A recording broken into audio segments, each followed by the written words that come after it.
Some illegal border crossers are being given court dates in 2031. What are they supposed to do here for 7 years? Again, that's a better question put to DHS. I'm not in a position to talk about specific cases like that. After someone's lived here for 7 years and presumably gotten a work permit and worked here, if their asylum claim is denied, are they really going to be deported, or is that just a problem for the next president? Again, I'm not going to get into hypotheticals about specific cases. He does believe we need, and he has worked to increase legal pathways to citizenship. Is the president thinking this far down the line? I mean, people are being given court dates 7 years from now. So is he creating a big problem for another president to have to figure out?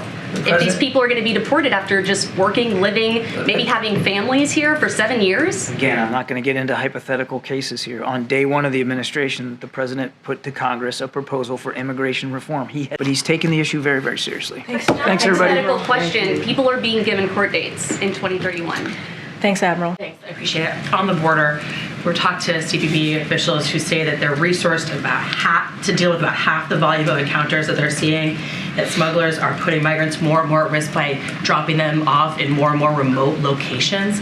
Can you point to one thing the White House is doing right now that is making an impact on the border, is making an impact with this current surge? Part and parcel of the supplemental request was very much recognizing that more needs to be done on border security, and we're willing to keep having that conversation with members of Congress. I would also add that one of the things that President Lopez Obrador and the president talked about today was trying to work on getting at the root causes of migration. We're seeing record levels of people. More people are on the move in this hemisphere than has been the case since World War II. There's a lot of factors, and part of that is, of course, dealing with instability, political and domestic instability in the region. So the work that we did with Venezuela here, not just to get Americans back, but to get the Maduro regime to ascribe to certain electoral reforms, that's important. That's important to help get at some of the root causes of migration. About the root causes of migration, it's something that other administrations have tried to tackle. It's something that this administration has tried to tackle.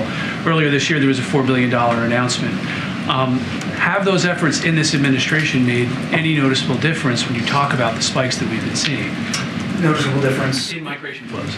Well, we've obviously, as I just said, in recent weeks and months now seen a spike, a significant spike in the migratory flow and the presence at the border. How successful would you say the administration's efforts to stem root flow, to get to the root causes of migration have been? We believe that we've done a good job working with our partners in the region to try to get at some of the root causes, including political instability and crime. There is more that needs to be done. And I think it's important, again, as I said earlier, to keep this in perspective. You are seeing more people on the move for a variety of reasons across in this hemisphere than since World War II. I mean, it's a historic level of migration, and there's a lot of reasons